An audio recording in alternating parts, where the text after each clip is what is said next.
வணக்கம். உங்க பேர் என்னங்க? பேர் தங்கப்பாண்டியண்ணே. தங்கப்பாண்டியன். எந்த ஊரு? ஊர் வந்து கமுதி பக்கம்னே வில்லியானந்தல் கிராமம். எந்த சட்டமன்ற தொகுதி? முதுகுளத்தூர். முதுகுளத்தூர் சட்டமன்ற தொகுதி. ஆமாண்ணே. நீங்க அதிமுக உறுப்பினரா, அதிமுக அனுதாபியா? அனுதாபி தான் என்ன. இப்ப அந்த பகுதியெல்லாம் எப்படி இருக்கு? அதிமுக இப்போ வந்து எடப்பாடி பழனிசாமி வந்து ஓனாயின்ட்டாரு, வெள்ளாடுன்ட்டாரு, நன்மை சொல்றாருல. ஆமா என்ன அது அந்த அடுத்து என்ன பகுதி சொல்ல மக்கள் போறான்னு மத்தியில அடுத்து எப்படி பேசிக்கிறாங்க? அடுத்து என்ன சொல்ல போறான்னு தெரியும். ஆ, இப்படி ஒண்ணு ஒண்ணா சொல்லிக்கிட்டு இருக்காரு. ஆ, அவர் வந்து இவங்கெல்லாம் சொல்லிக்கிட்டு இருக்காங்க எல்லாம் ஒண்ணா போவோம் போண்டு. ஆ. ஆனா அவரு எடப்பாடி வந்து ஒற்றுமைக்கு வரமாட்டாரு. கடைசியில் வரமாட்டாங்க. வரமாட்டார் வரமாட்டார். என்ன பேசிக்கிறாங்க உங்க முதுகுளத்தூர் பகுதியில எல்லாம்? என்ன பேசிக்கிறாங்க? இது மாதிரி ஓனாயி அது இது மாதிரிலாம் பேசியிருக்காருல்ல. ஆமா, அது போனா அது என்ன அந்த மாதிரி சேரக்கூடாதுங்கிறதுக்காக பேசுறாரு. வரக்கூடாது. வரக்கூடாது அப்படிங்கிறாரு. ஓனாய் ம், ஓனாய் யாருங்கிறத குறிப்பிடாம சொல்லியிருக்காரு. யாருன்னு ஏற்கனவே சொல்லி சொன்னா நல்லா இருக்கும்ல. என்னது யாருன்னு சொன்னா நல்லா இருக்கும், நல்லா வெட்டிக்கும். யாருன்னு சொல்லிருந்தா நல்லா இருந்திருக்கான். ம். ஏற்கனவே சின்னம்மாவை பத்தி நாயை குலைக்குன்னு சொல்லியிருக்காரு. ஆமா, நாயின்னு சொல்லிட்டாரு. நாயின்னு சொல்லிட்டாரு. ம், இப்ப சொல்லாம சொல்லியிருக்கு, யார் ஓ நாய் யார் வேலை அடுந்தது சொல்லாம சொல்லிட்டாரு. ம். ஆ. அப்படி பார்த்தாலும் உங்களுக்கு ஒன்னும் அவரை அவ்வளவு சீக்கிரம் அவங்க பக்கத்துல இருந்து பொதுக்குழு உறுப்பினர்களோ மாவட்ட செயலாளர் யாரும் வர்ற மாதிரி தெரியலையே. அது இப்போதைக்கு வரமாட்டாங்கண்ணே. ம், இந்த 3 பேர் சேர்ந்து ம். இப்போதைக்குள்ள ஒரு முடிவு எடுத்தா தான். யாரு 3 பேரு? நம்ம டிடிவி தினகரன், ஓபிஎஸ், சின்னம்மா உங்க 3 பேரும் எங்கே சேர போறாங்க? சேர்ந்து ஒரு முடிவு எடுத்து ஒற்றுமையா எங்கேயாவது ஒரு மீட்டிங் கீட்டிங் போட்டு இது பண்ணாதான் அப்பதான் ஆதரவு எப்படிங்கிறது தெரியும். ம். ஆ. அதுக்கு முன்னால இவங்க ஆளுக்கு ஒரு பக்கத்துல இருந்து பேசிக்கிட்டே இருந்துட்டாங்கன்னா ஒன்று சேரும்னா சொல்லிக்கிட்டே தான் இருக்க வேண்டியது. ஆமா, இவங்க தான் ஆளுக்கு ஒரு திசையில இருக்காங்க. ஆ. இப்ப சொல்லிக்கிட்டே இருந்தா காலம் போயிரும்ல அப்படியே. இல்ல, ஒரு வகையில வந்து சின்னத்துக்கு சிக்கல் வருமோ? கண்டிப்பா வந்தா தான் நல்லா இருக்கும். வரணுங்கிறீங்க? வரணும், கண்டிப்பா வரணும். அப்படி சின்னத்துக்கு சிக்கல் வராம இவங்க வந்து ஒண்ணு சேர்றதுங்கிறது வாய்ப்பு இல்ல. வாய்ப்பு இல்லை, அதுக்கு வாய்ப்பு இல்லைண்ணே. ம். தொடர்ந்து இப்ப வந்து அதிமுக வந்து தோல்வி அடைஞ்சுக்கிட்டே இருக்குங்கிறதுனால உங்க ரொம்ப ஆதங்கப்படுறீங்க. ஆனா நீங்க அதிமுக கிடையாது. ஆமா, அதிமுக கிடையாது, தோல்வி அடைஞ்சுக்கிட்டு இருக்கு.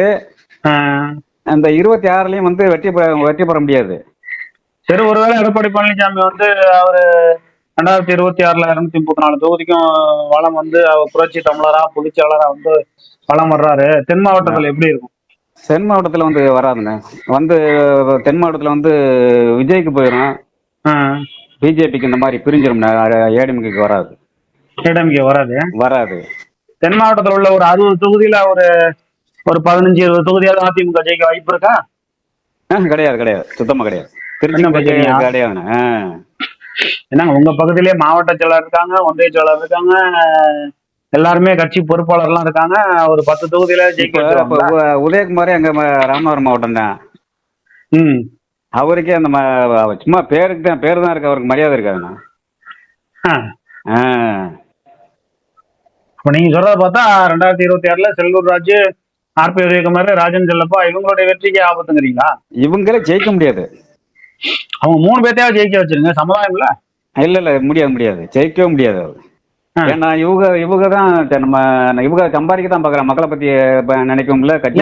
நீங்க சமுதாயமா அம்மையார் சசிகலாவை மட்டும்தான் பாக்குறீங்க, டிடிவியை பாக்குறீங்க, ஓபிஎஸ் பாக்குறீங்க. அதே சமுதாயத்தை சார்ந்தவங்க தானே ராஜன் செல்லப்பா, உதயகுமார், செல்லூர் ராஜு. ஏன் அவங்கள மட்டும் வேற்றுமையா பாக்குறீங்க? அவங்க வேட்டுமை போயிட்டுனா காசை வாங்கிட்டு அவங்க அந்த அந்த அந்த இதுக்கு நடந்துக்கிறாங்கல்ல.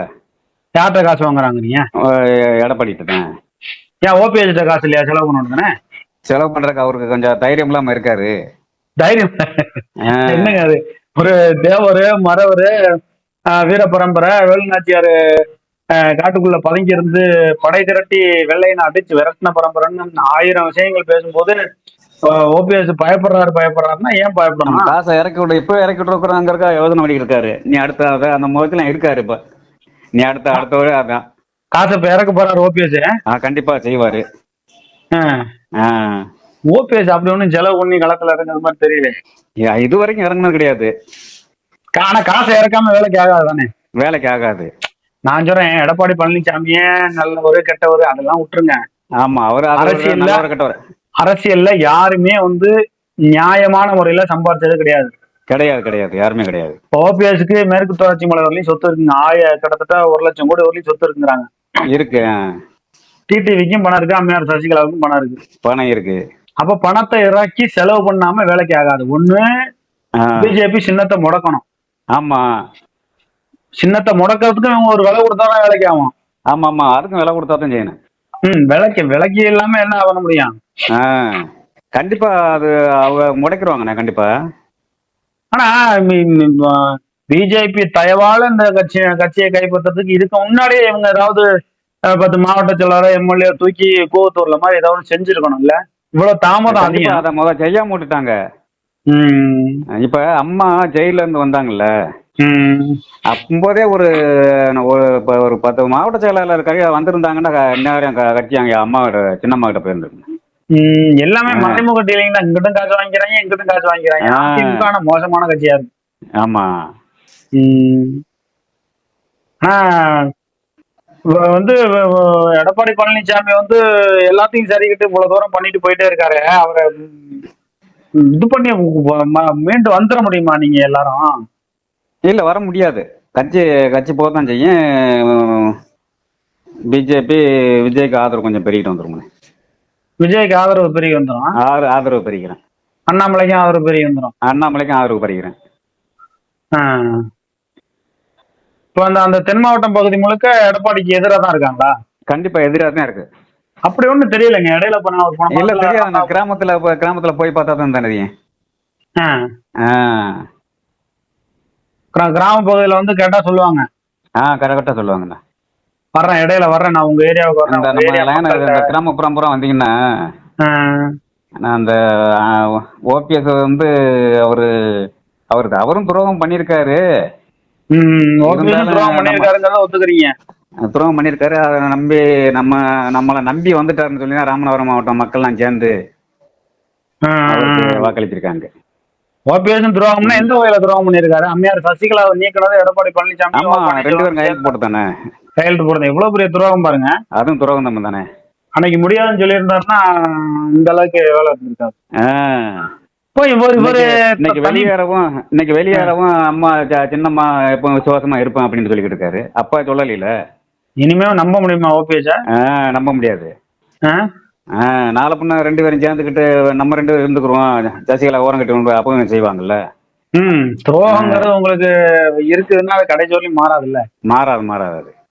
நாளைக்கு எல்லாரும் ஒன்னா சேர்ந்துட்டு நீ அதிகாரத்துக்கு வந்துட்டு அந்த அம்மாவை கழட்டி விடணும் எடப்பாடி சொன்னா அதையும் கேட்க மாட்டாருன்னு என்ன நினைச்சேன். ஆமா, அந்த இதுக்கு தான் நான் பயப்படுறேன். அந்த எடப்பாடிங்கிறவரு ஜனமா வந்து உள்ளக்க வந்துட்டான்னா அதிகாரத்துக்கு வந்துருவாங்க, நம்ம ஒண்ணுமெல்லாம் போயிருவோம். அவர் இனிமே அரசியல்ல ஒண்ணும் இல்லாம தாங்க போகணும். அப்படிதான் கண்டிப்பா போயிருவாரு. துரோகங்கிறது 1 2 கிடையாது. 1000 துரோகம் பண்ணிருக்காங்க. பிஜேபி வச்சுதான் 4.5 வருஷம் ஒரு ஆட்சி அதிகாரத்துல. ஆமா, அப்போது மட்டும் நாய் விளையாடலாம் தெரியலையா? அப்ப வந்து பிஜேபி இணைச்சு இப்ப கசக்குது. அம்மையார் சசிகலாட்ட காலில் வந்து பதவி வாங்கும் பொழுது அம்மையார் இணைச்சு இப்ப கசக்குது. ஓ பன்னீர்செல்வம் 11 சட்டமன்ற உறுப்பினர்கள் ஆதரவு கொடுத்தாங்க, அப்ப இணைச்சிச்சு இப்ப கசக்குது. டிடிவி தினகரனுக்கு ஓட்டு கேட்டுட்டு ஆர்கே நகர்ல போனாரு, அப்ப இணைச்சு இப்ப கசக்குது. அப்ப தொடர்ந்து இவ்வளவு பெரிய துரோகங்கள் வந்து பண்றாரு. வேற ஒரு கட்சியா இருந்தா நேரம் தொடச்சு தூக்கி எறிஞ்சிருப்பாங்க. ஆமா, இப்படி எல்லாமே பணத்துக்கு விலை போறவங்களாவே இருந்தா எப்படி அதிமுக இனிமே ஒன்னா சேர்ந்தாலும் இது சரியா இருக்குமா? ஒன்னா சேர்ந்தாலும் சரியா இருக்கிற மாதிரி தெரியலன்னு நான் சொல்றேன். எடப்பாடி பழனிசாமி, ஓ பன்னீர்செல்வம், அம்மையார் சசிகலா எல்லாம் மறுபடியும் ஒன்னா சேர்றாங்கன்னு வைங்க. ஒன்னா சேர்ந்தாலும் மறுபடியும் வெற்றி பெறுவதற்கான வாய்ப்பு இருக்கா? வெற்றிக்கு வாய்ப்பு இருக்கு. இல்ல, என்னைய பொறுத்தவரையும் வாய்ப்பு இல்ல. இருக்கு. ஏன் சொல்றேன்னா, ஓநாயி நாயி இந்த அளவுக்கு எல்லாம் பேசி போட்டு அவரை வச்சு நீங்க கட்சிக்குள்ள பயணிக்கிறது அவர் சொன்னதை வச்சு உள்ள வச்சு பயணிக்கிறது மக்கள் ஏத்துக்க மாட்டாங்க. இப்படிலாம் சொன்னவங்க இப்படிலாம் சொன்னவரே பக்கத்துல எதுக்கு வச்சிருக்கீங்க? எடப்பாடி இல்லாத அதிமுகவா இருந்தா அது சாத்தியம். எடப்பாடி இல்லாம இருக்கு. சரி, இவங்க எந்த முகத்தை வச்சுட்டு சரியா அம்மையார் சசிகலா வந்து பொதுச் செயலாளராக வந்துடுறாங்க. எடப்பாடி பழனிசாமி முதலமைச்சர் வேட்பாளராக வந்தாங்க. முதல்வர்ல வந்து தம்பி எடப்பாடி பழனிசாமி தான் முதலமைச்சர் வேட்பாளரை ஓட்டு போடுங்கன்னா ஓட்டு போடுவீங்களா? அப்ப போட மாட்டேன். போட மாட்டேன். எடப்பாடி பழனிசாமிக்கு ஆதரவு கேட்டு இவரு கேசி பழனிசாமி சொல்றாரு, அவர்லாம் மூத்த அரசியல்வாதி, ஆமா நீங்களே முதலமைச்சரா இருங்க, நாங்க வந்து எங்களை எல்லாத்தையும் சேர்த்துக்குங்கன்னு சொல்றாரு. சரி, இவங்க ஒத்து போயிடுறாங்க. மக்கள் மத்தியில போய் எடப்பாடி பழனிசாமி வந்து முதலமைச்சர் ஆகணும் ஓட்டு போடுங்கன்னா ஓட்டு கிடைக்குமா? போட மாட்டாங்க, யாரும் போட மாட்டாங்க. அம்மையார் சசிகலாவோ, கேசி பழனிசாமியோ, பெங்களூர் புகழேந்தியோ, டிடி தினகரனோ, ஓபிஎஸ்ஓ எல்லாரும் வந்து எடப்பாடி பழனிசாமிக்கு ஓட்டு போடுன்னு சொன்னாலும் மக்கள் ஏத்துக்க மாட்டாங்க. ஏத்துக்க மாட்டாங்க. அப்ப எடப்பாடி பழனிசாமி இல்லாத எடப்பாடி பழனிசாமி இல்லாத ஏத்துக்குவாங்க. எடப்பாடி பழனிசாமி வந்து 4வது பொறுப்பு 5வது பொறுப்பு வேணா போட்டோம். ஆமா, ஆனா அவரை முதன்மைப்படுத்தி வருகிற தேர்தலில் நாங்க ஓட்டு போட மாட்டோம் அப்படிங்கிறீங்க. ஆமா, கண்டிப்பா கண்டிப்பா. இந்த ஒற்றுமை கடைசி வரலையும் இருக்குமா தமிழ்நாட்டு மக்கள் மத்தியில, தென் மாவட்டத்துல? ஏன்னா இருக்கு. அந்த இந்த 26க்குள்ள இந்த இதுக்குள்ள முடிவு பண்ணத்தான். அப்புறம் அந்த நான் இந்த மாதிரி ஒன்றும் சேரலண்டா, அவங்க 3 பேரும் ஒன்றும் சேரலண்டா, எடப்பாடி இல்லாம மற்றவங்க ஒன்றும் சேரலன்னா கட்சி இருக்காது. கட்சி கண்டிப்பா இருக்காது. எடப்பாடி வந்து சின்னத்தை முடக்குறாங்க. எடப்பாடி வந்து ஒரு தனி புரட்சி தலைவி அம்மா அணி, ஆர்கே நகர் தொகுதியில மாதிரி ஒரு அணி அமைக்கிறாரு. அப்ப இவங்க ஒரு அணி அமைப்பாங்களா? அம்மையார் சசிகலா வந்து ஒரு அணி அமைப்பாங்களா? ஆமா, அமைச்சுதான் ஆகணும். அமைச்சு இவங்க வந்து பிஜேபியோட கூட்டணி வச்சு தேர்தலை சந்திப்பாங்க. தேர்தலை சந்திக்கணும். அப்ப யாருக்கு அதிக ஓட்டு கிடைக்குதோ அவங்களுக்கு ரெட்டை லட்சணம் கிடைக்கும். ரெட்டை லட்சணம் கொடுத்துருவாங்க. அப்படியான ஒரு சூழல் வருங்கிறீங்க? கண்டிப்பா வரும். வேற வழி இல்ல, இவங்க எல்லாம் ஒன்னா இணைஞ்சு தேர்தலை சந்திக்கிறதுங்கிறது தோல்விதான் கிடைக்கும். யாரு? எடப்பாடி பழனிசாமி, அம்மையார் சசிகலா எல்லாரும். எடப்பாடி இல்லாம வந்து எடப்பாடி தான் ஒத்துக்க மாட்டார்ல. நான் ஒரு வேலை சொல்றேன், ஒன்னா இணைகிறாங்க, ஓட்டு கேட்கறாங்க எல்லாருமே. அம்மையார் சசிகலா, எடப்பாடி பழனிசாமி எல்லாம் வந்து தென் மாவட்டத்துல ஒன்னா ஓட்டு கேட்கறாங்க. ஓட்டு போடுவீங்களா? இல்ல, முதல்வர் யாருன்னு தெரியணும்ல. முதல்வர் யாருன்னே சொல்லலன்னு வைங்களேன், அப்படியே ஓட்டு போடுவீங்களா? கண்டிப்பா ஓட்டு போட மாட்டாங்க. ஏன்னா திரும்ப யாராவது இது பண்ணிட்டாங்கன்னா. எடப்பாடி பழனிசாமி அதிமுக இருக்க கூடாதுங்கிறீங்க? ஆமா, அப்புறம் பிஜேபி சொல்லிடுறேன், இவர்தான் முதலமைச்சர் ஆக்க முடியாது யாராவது சொல்லிட்டாங்கன்னா அது இல்ல. இருக்க கூடாதுன்னா வந்து உங்களுக்கு அதுக்கான வாய்ப்புகளே இல்லை. ஏன்னா முழுக்க முழுக்க எல்லாமே இவருடைய கட்டுப்பாட்டுல தான் இருக்கு. என்ன கதையா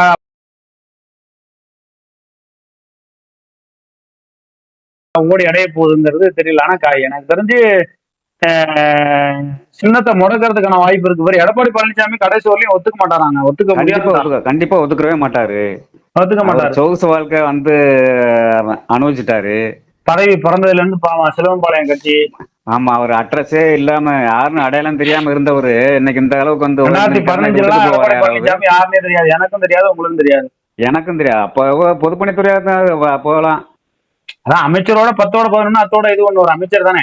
அம்மா வந்து ஜெயலலிதா அம்மா வந்து பசவனுக்கு வருவாங்க. அப்பம்போதே செங்கோட்டையன் அப்பவே கூடவே வருவாரு. இவங்கெல்லாம் யாருன்னே தெரியாது, பார்த்தது கிடையாது. நான் பார்த்தது கிடையாது. அம்மையார் ஜெயலலிதா அவர்கள் மேல வந்து தென் மாவட்டத்துல ரொம்ப செல்வாக்கு உண்டு. எப்பவும் செல்வாக்கு உண்டு. அம்மா மேல எப்பவும் செல்வாக்கு உண்டு. அதே செல்வாக்கு அம்மையார் சசிகலா மேலே உண்டு. இருக்கு, கண்டிப்பா இருக்கு. ஓ பன்னீர்செல்வம் கொஞ்சம் துரோகம் பண்ணியிருக்காரு. ஆமா, ஓ பன்னீர்செல்வம் துரோகம் பண்ணியிருக்காரு. சந்தர்ப்ப சூழ்நிலையின் காரணமாக துரோகம் பண்ணியிருக்காரு. இன்னைக்கு தெரிஞ்சிருக்கேங்கிறாரு. எந்த அளவுக்கு சாத்தியம்னு தெரியல. ஆனா அனைத்து இந்திய அண்ணா திராவிட முன்னேற்ற கழகத்துல எடப்பாடி பழனிசாமியோ ஓ பன்னீர்செல்வத்தையோ எடப்பாடி பழனிசாமி ஒரு காலம் இணைச்சிக்க மாட்டார். அதுக்கான வாய்ப்புகளே இல்லை, கிடையாது. இரட்டை இலை சின்னம் முடக்கப்பட்டு ஏதாவது ஒரு பிளவு ஏற்பட்டாதான், அல்லது கூவத்தூர்ல மாதிரி ஒரு சம்பவம் ஏற்பட்டாதான் இந்த அதிமுகவுக்கு விடிவு காலம். கண்டிப்பா அப்படி ஒரு சம்பவம் நடந்தா தான் விடிவு காலம் கிடைக்கும். அப்படி ஒரு விடிகாலம் கிடைக்கும் அப்படின்னு சொல்றீங்க. ஆமா, உங்களுடைய நல்ல நோக்கங்கள் வெற்றி பெற வாழ்த்துக்கள். சரிங்கண்ணா. ஓகே, நன்றி, வணக்கம். நன்றிங்க.